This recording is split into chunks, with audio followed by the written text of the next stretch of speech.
Hi there, out in Beadland. It's me, Leslie Rogowski, the creative director for the BeadSmith. And I want to show you how to make my Kitelinks bracelet. First of all, I love components. There's just so many ways to put them together. Earrings, pendants, necklace, bracelet, ta-da! And I love kites because they just come in so many fabulous colors and finishes. Mattes, metallics, laser, like this crackle, jet AB finished. And cymbal metal elements are really wonderful to enrich anything, but the kite beads today, I'm going to show you how to make this. The pattern is already up. Ta-da! Thank you, graphics department, Marie and Charlotte, and the fabulous Leslie Pope for helping to get that all together for you. You can find Kitelinks under the kite category in the I Love Beads section of BeadSmith.com, our website. So let's get started. I know it's only like 3 minutes past the hour here in the East Coast of Philadelphia, the East Coast of the States in Philadelphia. And so I'm going to take my time. People can catch up. This project has 3 components in it, and you will need, for each component, 4 kite beads in one colorway. I have the crackle laser. 4 kite beads in another colorway. I have these beautiful polychrome, blueberry, I think. And then you're going to need some size 15s. I'm using galvanized silver. You need some size 8s. I have matte black. And there are 2 types of cymbals in each component. One are the bead substitutes, which you can see in the center here. I'm using a pattern called Vardia. Has this really cool graphic kind of cross-hatched effect. And I'm using the Levadaki, that's Levadaki endings, which are very nice and clean, so they'll go with any style. And I want you to notice that these have the holes running through the wide end of the kite and the loop at the other end. Okay. Oh, I put out the wrong ones. Good, Les. I'm working on too many kite things, but here I can show you. The Levadaki have the wide end with the holes through it. And this bracelet has the ambelli with the pointed end going in. So let me quick switch out for that, and I will get started. Oh, brother.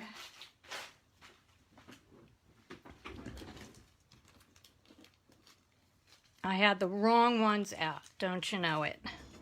Give me a second. I'm sorry, you guys. You can admire the beautiful patterns in the meantime. I'll zoom in, give you some eye candy to look at. Leslie Pope's going to give me heck. Holy crow. All right. Here we go.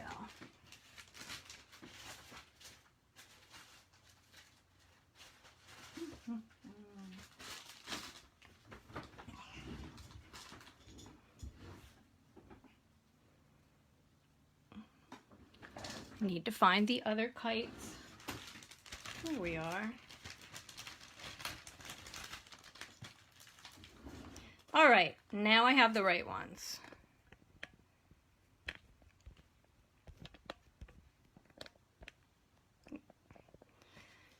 Shall we try this again? Hi, I'm Leslie Rogowski. Here we go. These are the embelly. So you're going to see the difference here. One has the holes going through the wide end. The one I'm going to use today has the holes going through the tip end. Facebook Live, folks. Gotta love it. Okay.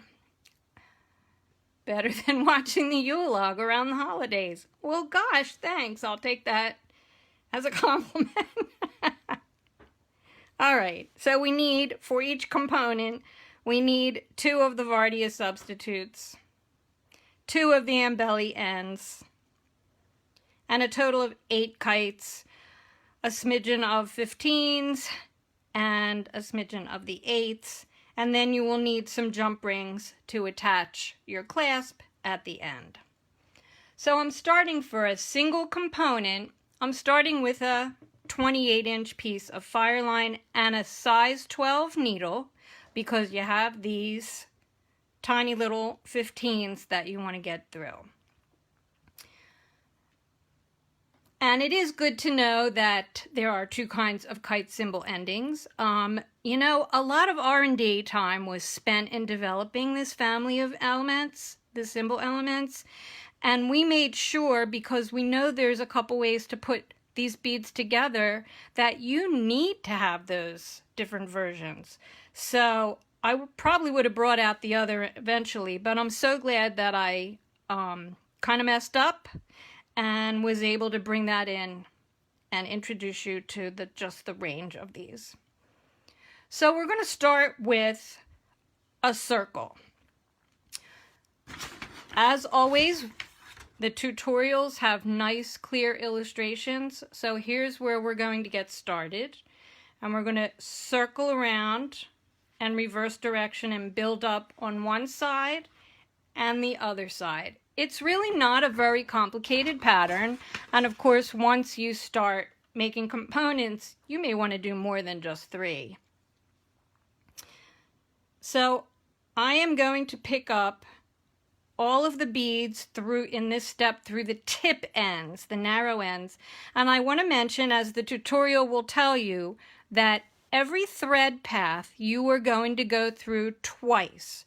I am only going to do it for time's sake once, but I will mention it, and it is mentioned that you want to go through it twice, because this firms up your piece and also gives it that added security. Even though this is really strong, the more you fill up your bead holes with thread, the more secure and firm that piece of beadwork is going to end up being, and yet still have a nice suppleness to it. All right, so I chose for my design to put the crackle beads in the center, and it helps me out a lot to lay stuff out how I'm going to string it. So I checked my holes. Always remember to check both holes of any multi-hole beads. Just like Sylvia from Germany knows when she works with her favorite beads, which are kite beads. And we're going to string them through. And then we're going to pick up a 15, an 8, and a 15.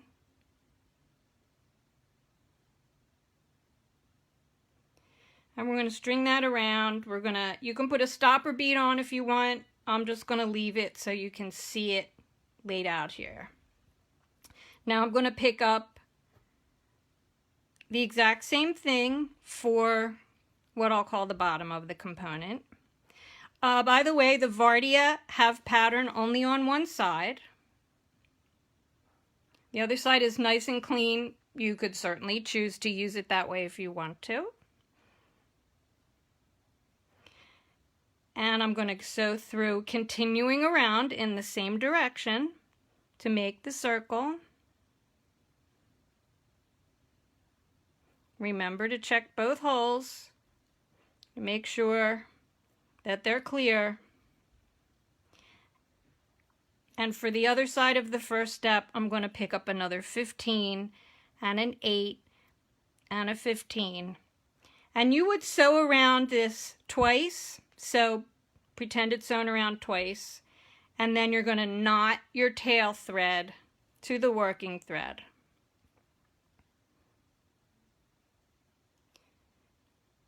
In a square knot.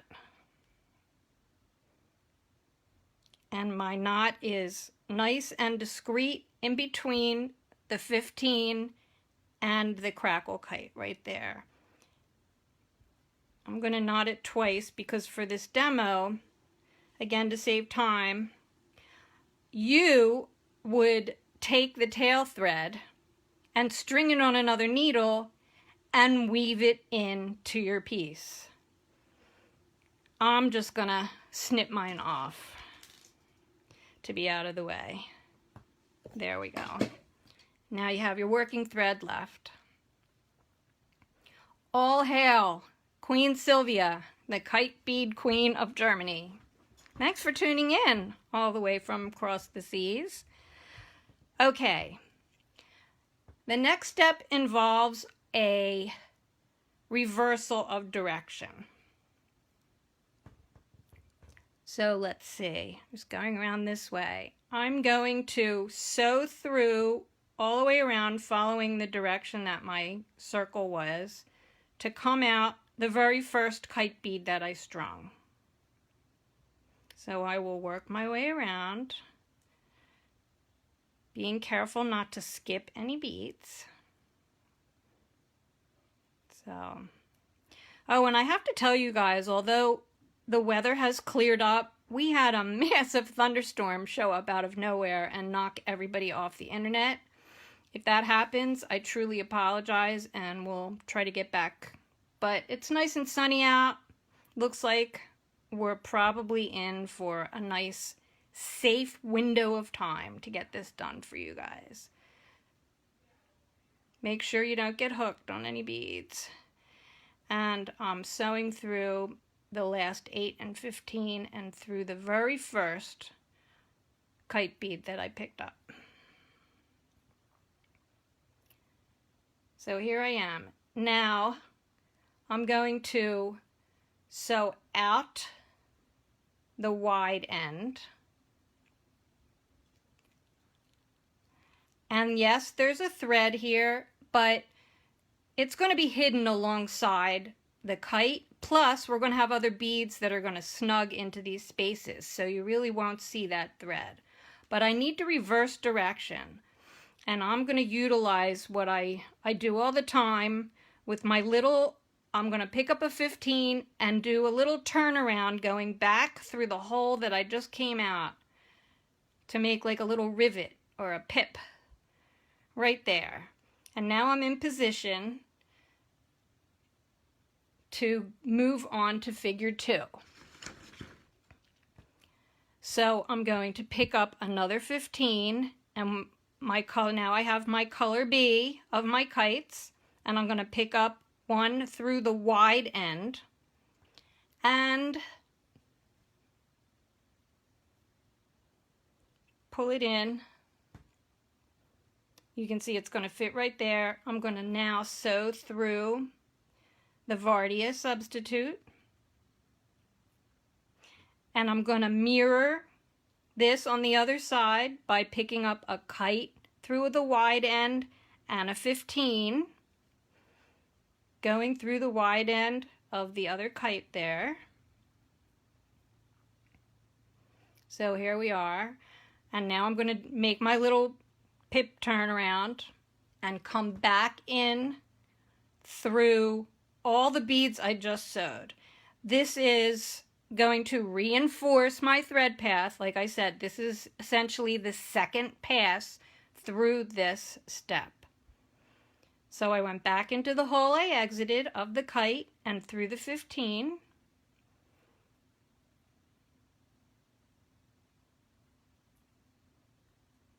And you want to make sure that's pulled snug. Sew through, back through the wide end of the kite, the wide end of the bead substitute, the symbol, and through the wide end of the other kite. Make sure you come through and don't get stuck on anything. You know, it's always a challenge to be able to hold things and show you how to do it. Now, I'm going to need to do a turnaround, so I'm going to continue sewing through the 15 and the kite and the 15, and then I'm going to come back in. So you can see how this is going to really snug up your piece. Now I'm going to sew back through this kite and the 15 and this kite, and I'm going to do another turnaround. And I switch this up in my hands to give me better access to the beads. So I'm going to sew back through that little 15, back through the kite and the 15. Might not be able to get through the kite. There we go. All the way through.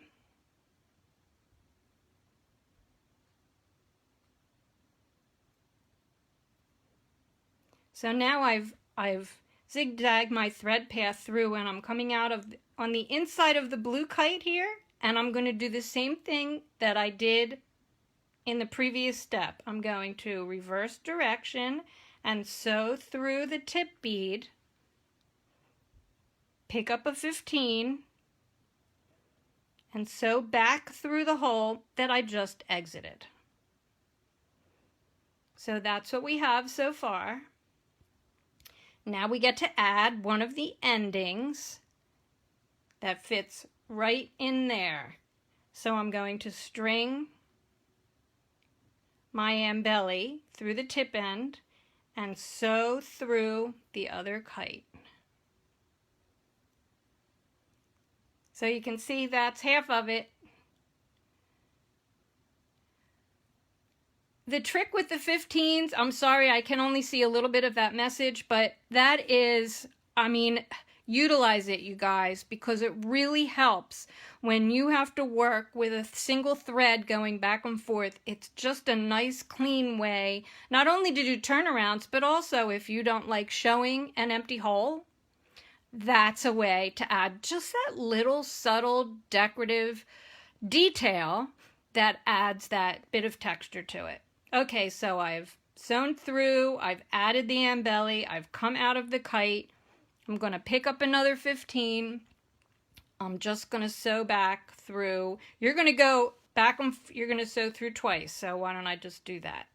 I picked up the 15, I went back into the kite, the embelly, the other kite, and the 15.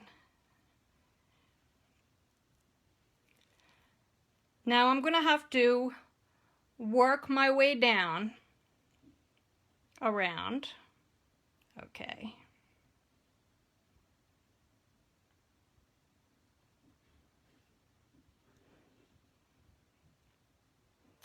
And what I want to do now is come out the other side so that I can repeat this. Now another way to do it is to leave your tail long, and you would then just weave this in and thread a needle on your tail and do it. But I'm going to show you this way. Rosemary, yes. Rosemary's asking, she came in late. Is there a place where you can watch this? This Facebook Live will reside on the BeadSmith Facebook page under our videos, and in another day or two, it will be part of the BeadSmith YouTube channel library. So just remember to look for the Kitelinks Bracelet on June 3rd, and you will be able to catch up and watch from the beginning. Plus, Rosemary, the written tutorial with illustrations, is already posted on BeadSmith.com in the I Love Beads section, in the symbols category, and I think in the kite category too. And there you go, Rosemary. Leslie Pope's going to share it for you. All right, so I'm coming out the middle, and I'm just going to weave through to come out around. Following existing thread paths, I'm going to go back through the kite wide end. And again, the thread is totally going to be hidden inside. I'm going all the way through. The term existing thread path Thank you, Stephen. There's the link for you guys, Kitelinks Bracelet. So the term existing thread path is something you should definitely have in your vocabulary. It means a path through a piece of beadwork that's already been stitched. And when you go back through your piece, you'll see a lot of people refer to follow the path that's already been stitched. Be careful when you do this that you do not pierce your thread. One of the reasons why I really like to work with Fireline is because it's very difficult to pierce. And although having a matching color is really nice when you work with Nymo or S-on beading thread, it's a little easier, especially with size 12 needles which have such a fine point. So here I am, I'm working my way around, following the existing thread paths, except that I'm going back along the inside of the kites. Now I'm going to follow through, I'm back into the original circle, right? So I'm going to go through the 15 and the 8. Here we go. Follow that around. Here's another trick for you. If you have trouble getting your needle through, you want to take care of your hands, grab a chain nose pliers, which has the nice flat tip. Grab your needle, give it a little jiggle, pull it through so you're not constantly in that tension of your hands. Use your tools to help yourself out. Okay, I'm going to go through that first kite. And now I am right back to the beginning where I'm going to come out and add the other ending. So I'm right back here.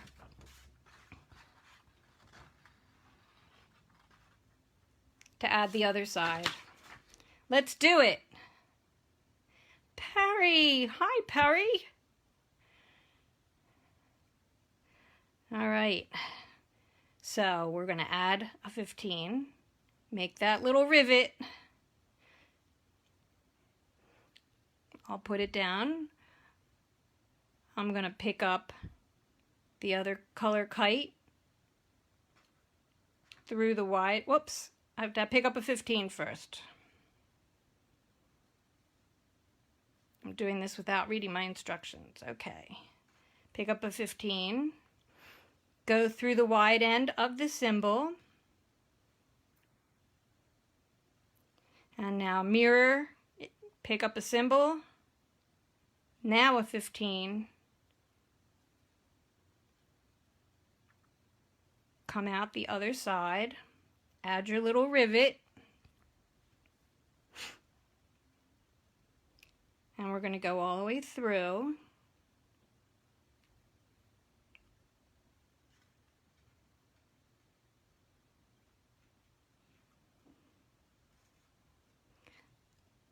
And we're going to come out, let's see,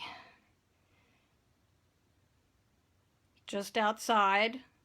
We're on the other side now. We're going to come out the tip end, add your 15, pick up the other end belly, cymbal ending for kites, sew out the other kite.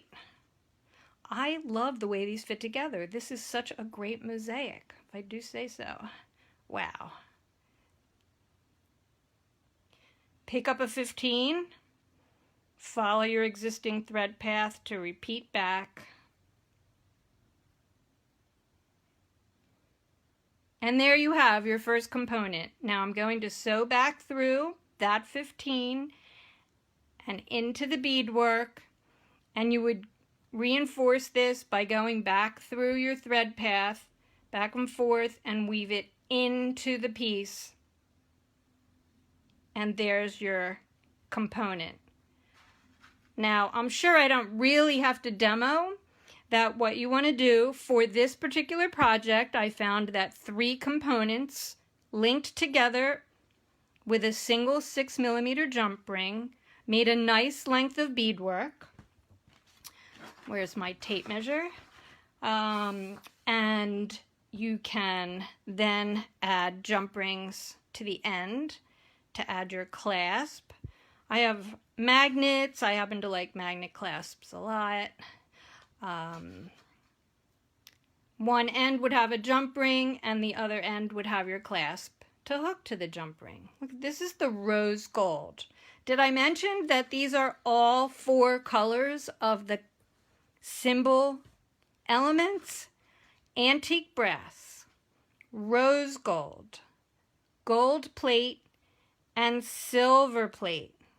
So it's kind of a buffet, you guys. Something for everyone. It's so much fun to mix and match the colors of your beads with the colors of these cymbal metal elements.